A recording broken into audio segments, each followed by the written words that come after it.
जब देश में चुनाव आता है बॉर्डरों पे हमारे शहीदों की संख्या बढ़ने लगती है। प्रधानमंत्री जी ने एक भी वादा पूरा नहीं किया, ना पेट्रोल के दाम कम किए, ना 2 करोड़ नौकरियां दी, ना किसानों का कर्जा माफ किया। मोदी का परिवार यही है कि देश का पैसा लूटो और विदेशों में भाग जाओ, वो मोदी का परिवार है। 3-3 हजार बेटियों की इज्जत लूट के वीडियो बना के और देश छोड़ के भाग गया, देश का चौकीदार सोता रह गया। जो इनका एक सत्ता के नशे में जो इतना चूर हो चुके हैं, इतना घमंड हो चुका है इनको, तो आज मुंह में दही क्यों जमा रखा है स्मृति ईरानी ने, जो इनके कहने पे तालियां बजा रहे थे, इनके कहने पे थालियां बजा रहे थे। जान से मारने की धमकी देते हैं, बलात्कार की धमकी देते हैं, ट्रोल करते हैं ट्विटर पे, मीडिया में, बट हम टूटने वाले नहीं हैं, डरने वाले नहीं हैं।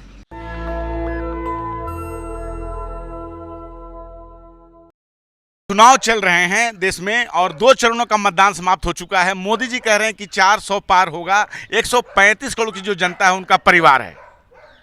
देखिए, उनका परिवार तो सारा देश देख रहा है कि उनका परिवार कौन है।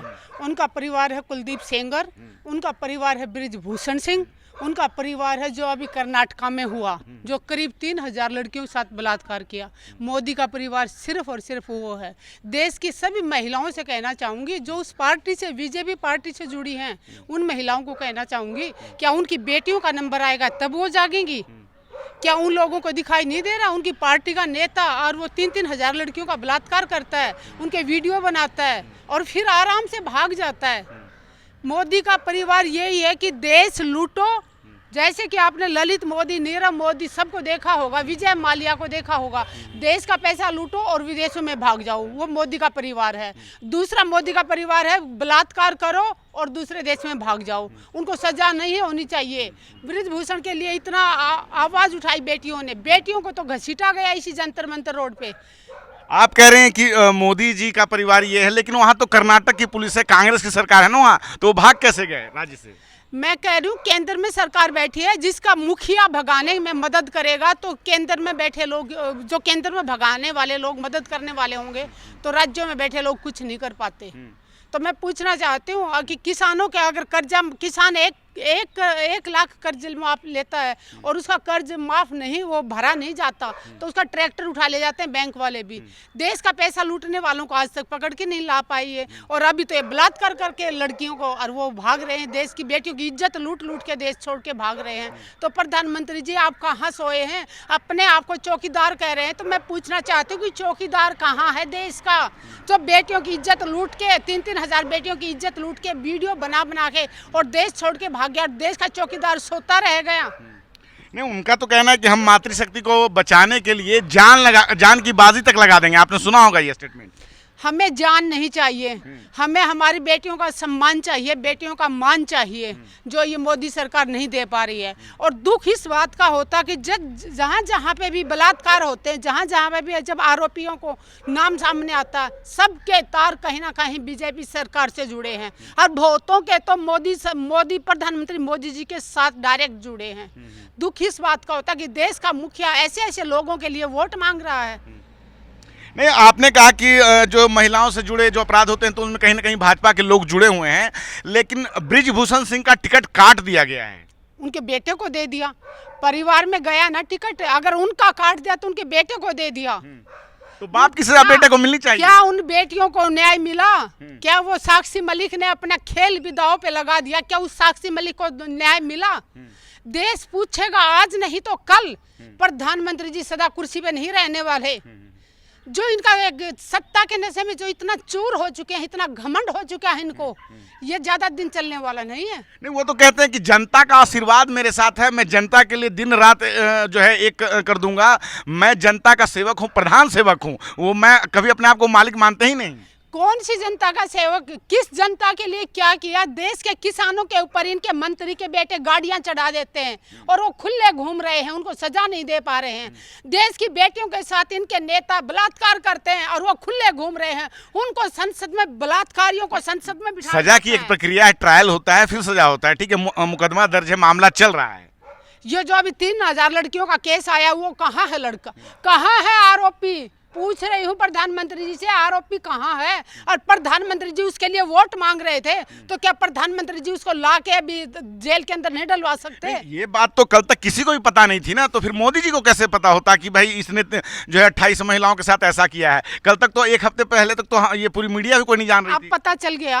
अब देखते हैं कि कितना जल्दी उसको न्याय दिल मिलता है, उन 3000 बेटियों को कितना जल्दी न्याय दिलाते हैं प्रधानमंत्री जी। अब पता चल गया ना, देश के सामने आ चुका ना, पता इनको सब है। अपने परिवार का लड़का लड़की कैसे हैं, माँ बाप को पता नहीं होगा।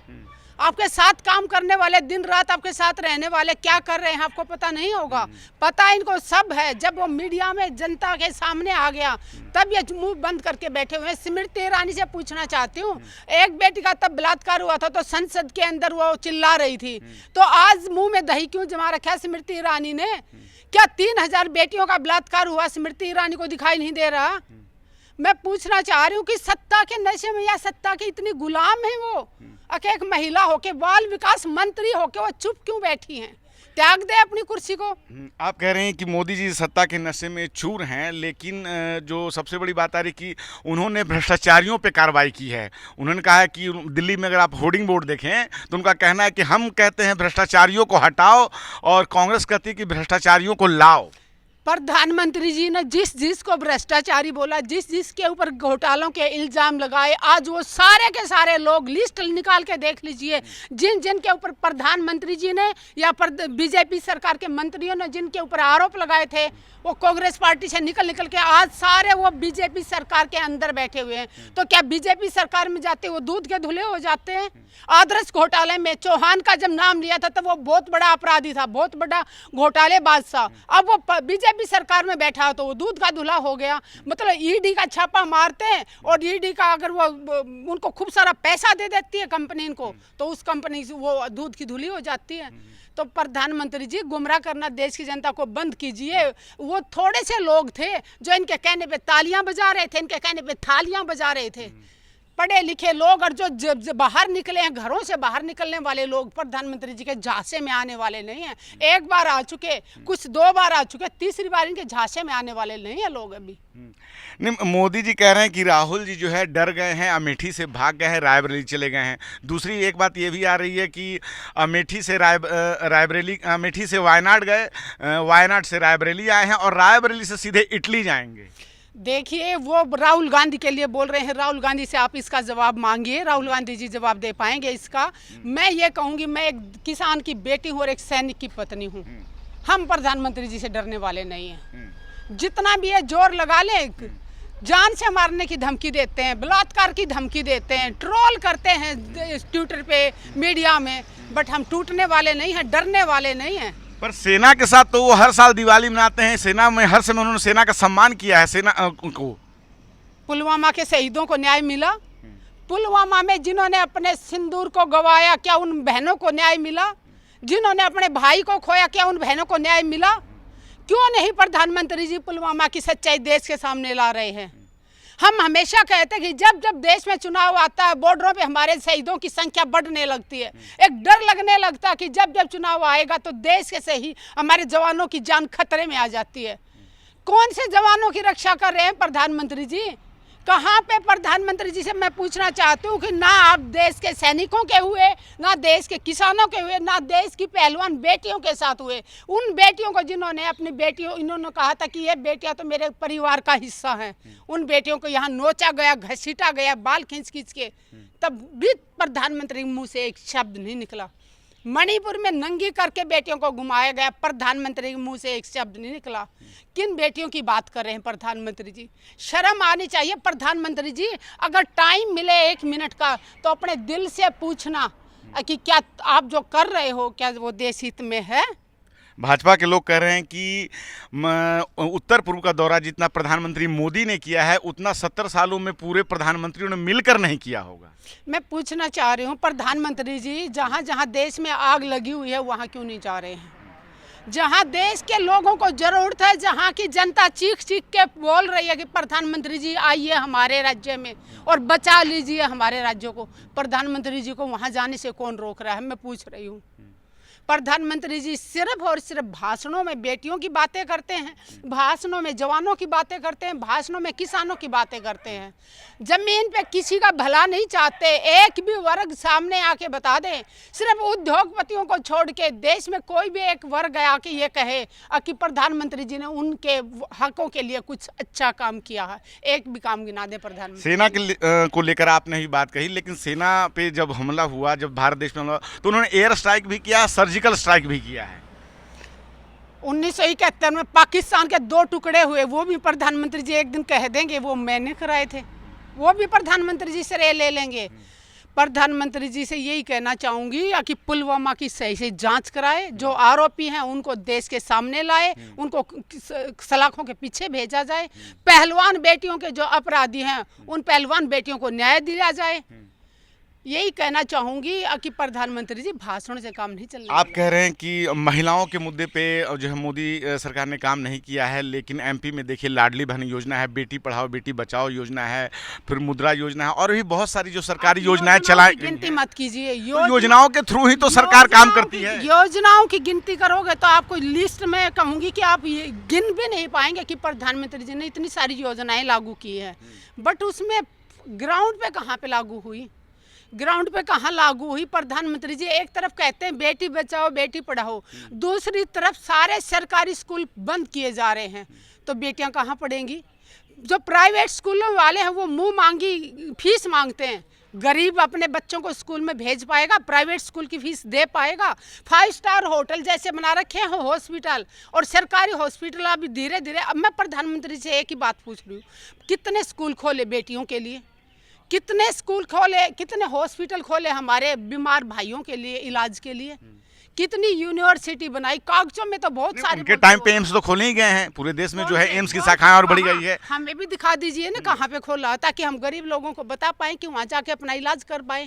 नाम तो बताएं, जगह का नाम बताएं, हॉस्पिटल का नाम बताएं, हम जनता को बता पाएं कि भाई ये हमारे मुखिया ने। पिछले 10 सालों में जितने एम्स तो मोदी सरकार नहीं खोले, पिछले 10 सालों की बात सपनों में खोले हैं या भाषणों में खोले हैं। भाषणों से काम नहीं चल रहा। हकीकत देखिए, महंगाई देश में आज कितनी बड़ी हुई है, क्या गुजारा कर पाना कितना मुश्किल हो रहा है।